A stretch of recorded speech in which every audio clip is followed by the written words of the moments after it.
আসসালামু আলাইকুম। আমি ডাক্তারের নাম বলছিলাম এনাম হোমিও থেকে। আমি একজন হোমিও ডাক্তার। তাই এলোপ্যাথিক ডাক্তারদের একটা বাণী বলে দেই আপনাদেরকে। এলোপ্যাথিক ডাক্তাররা বলে যায়, আপনার ভালোবাসা পেয়েই গেলাম, দিতে পারবো না, ভালোবাসা পেয়েই গেলাম, দিতে পারবো না।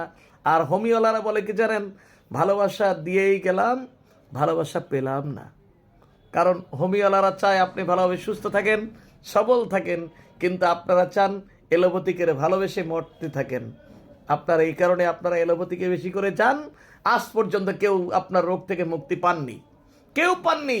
যা রোগ থেকে নির্মূল হয়েছে, মুক্তি পেয়েছে, যারা সুস্থ আছে, তারা সবাই হচ্ছে হোমিওর পেশেন্ট। এতটুকু আমি ডাক্তারের নাম ইনশিওর করছি, গ্যারান্টি দিচ্ছি। অথচ আপনারা যাচ্ছেন এলোপ্যাথিকে। তাই এলোপ্যাথিকের ডাক্তাররা কি বলছে, ভালোবাসা পেয়ে গেলাম, দিতে পারবো না। এনাম